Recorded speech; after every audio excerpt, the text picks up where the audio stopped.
بسم اللہ الرحمن الرحیم۔ البقرہ آیت نمبر 136۔ اللہ کے فضل و کرم سے تلاوت کرتی ہوں۔ اعوذ باللہ من الشیطان الرجیم، بسم اللہ الرحمن الرحیم۔ قولوا آمنا باللہ وما انزل علینا وما انزل الى ابراہیم و اسماعیل و اسحاق و یعقوب والاسباط وما اوتی موسیٰ و عیسیٰ وما اوتی النبیون من ربہم لا نفرق بین احد منہم ونحن لہ مسلمون۔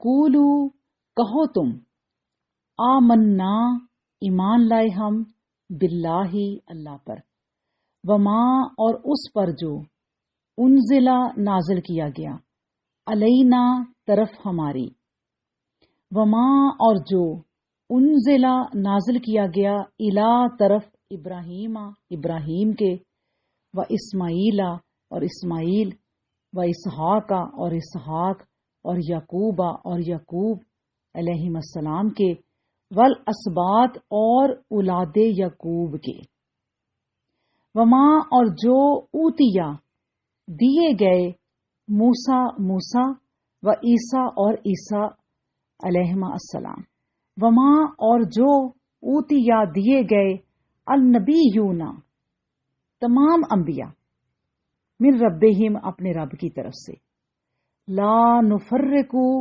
نہیں ہم فرق کرتے، بینا درمیان احدن کسی ایک کے، منہم ان میں سے، ونحن اور ہم، لہو اسی کے ہیں، اسی کے لیے، مسلمون فرما بردار ہیں۔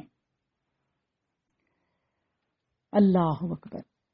اللہ سبحانہ و تعالی اس آیت میں فرماتے ہیں کہ اے مسلمانوں، تم سب کہو کہ ہم اللہ پر ایمان لائے اور اس چیز پر بھی جو ہماری طرف اتاری گئی، اور جو چیز ابراہیم، اسماعیل، اسحاق، یعقوب اور ان کی اولاد پر اتاری گئی، اور جو کچھ اللہ کی جانب سے موسیٰ اور عیسیٰ اور دوسرے انبیاء دیے گئے، ہم ان میں سے کسی کے درمیان جدائی یا فرق نہیں ڈالتے، ہم اللہ کے فرما بردار ہیں۔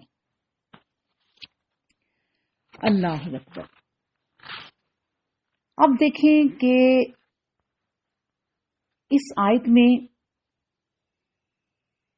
ایمان میں جو مثالی نمونہ ہے، اگر دیکھنا ہے، ایمان میں اگر ہم نے مثالی نمونہ دیکھنا ہے تو ایک ہی شخصیت ہے، اور وہ محمد رسول اللہ صلی اللہ علیہ وآلہ وسلم، ان کا ایمان۔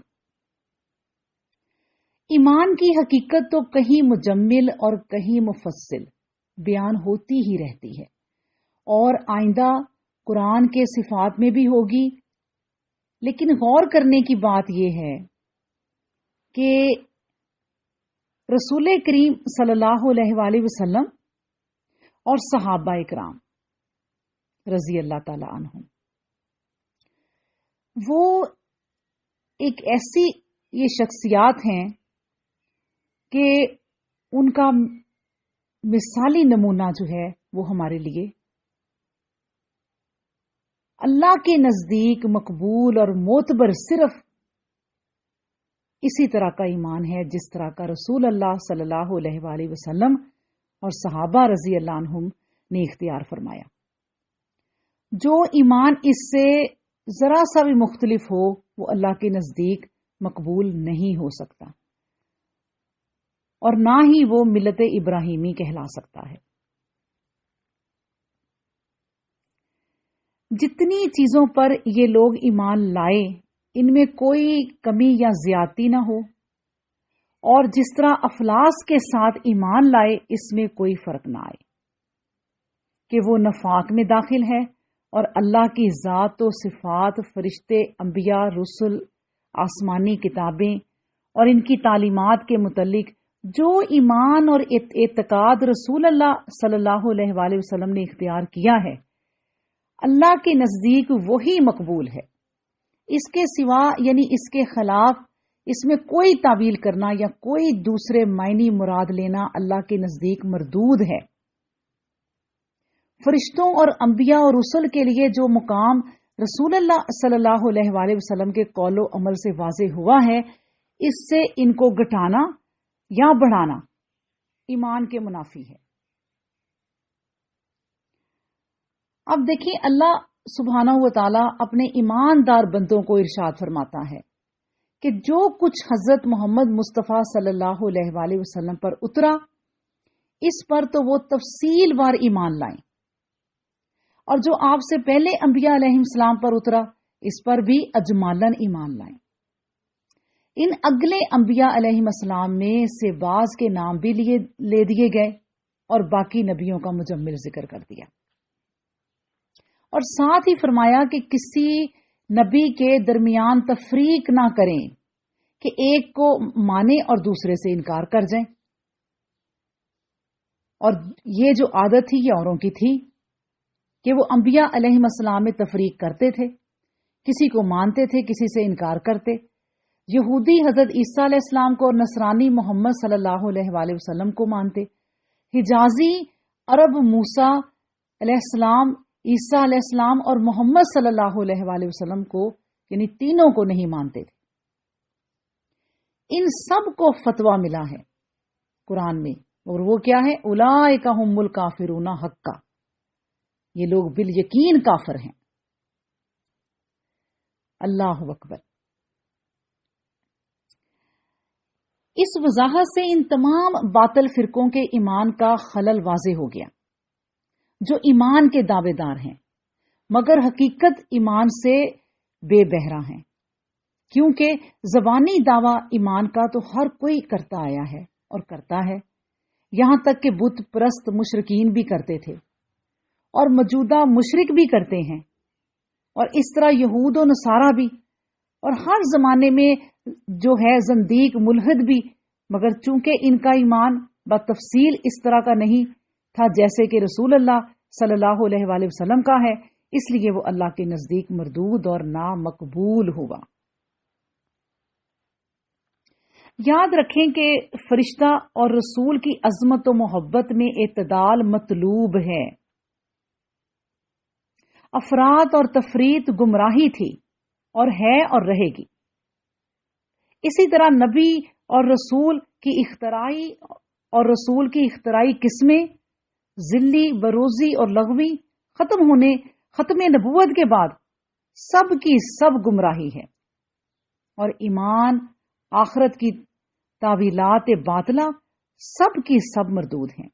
ان سب چیزوں کی تفصیل اسلام میں کر دی گئی ہے۔